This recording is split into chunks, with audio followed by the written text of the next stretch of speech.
আমার মনটা খারাপ হয়ে গেল। এই কি সমস্যা?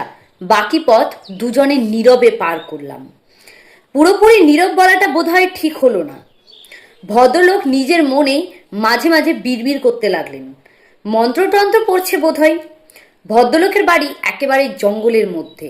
একতলা পাকা দালান, প্রশস্ত উঠোন, উঠোনের মাঝখানে তুলসী মঞ্চ, বাড়ির লাগোয়া দুটি প্রকাণ্ড কামিনী গাছ, একপাশে কুয়া আছে। আগেকার দিনের বাড়িগুলি যেমন, ঠিক অনেকটা ওই রকমই, কিন্তু বেশ পরিষ্কার পরিচ্ছন্ন। উঠোনে দাঁড়াতেই মনে শান্তি শান্তি একটা ভাব হলো। আমি বললাম, এত চুপ কেন? বাড়িতে লোকজন নেই? উনি বললেন, না। আপনি কি একা নাকি? হ্যাঁ। বলেন কি, একা একা এত বড় বাড়িতে আপনি থাকতে পারেন কি করে? আগে অনেক লোকজন ছিল, কিছু মরে গেছে, কিছু লোক চলে গেছে, এখন আমি একাই আছি। আপনি স্নান করে ফেলুন। স্নান ফান লাগবে না, আপনি কিছু খাবারের ব্যবস্থা করুন, তাহলেই হবে। লোকটি বলল, একটু সময় লাগবে, রান্নার জোগাড় করতে হবে। আপনি এখন রান্না করবেন? উনি বললেন, রান্না না করলে খাবেন কি? রান্না তো করতেই হবে।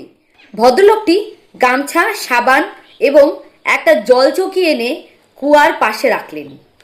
স্নান করে ফেলুন, সারাদিন জার্নি করে এসেছেন, স্নান করলে ভালো লাগবে। কুয়ার জল খুব ভালো, দিন, আমি জল তুলে দিচ্ছি। না না, আপনাকে তুলতে হবে না, আপনি বরং রান্না করুন। খিদেই চোখ অন্ধকার হয়ে আসছে, সারাদিন পেটে কিছু পড়েনি। এই ধুতিটা পরুন, ধোয়া আছে, আজ সকালেই সোডা দিয়ে ধুয়েছি।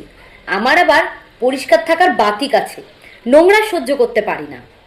ভদ্রলোক যে নোংরা সহ্য করতে পারেন না তা বোঝা যাচ্ছে।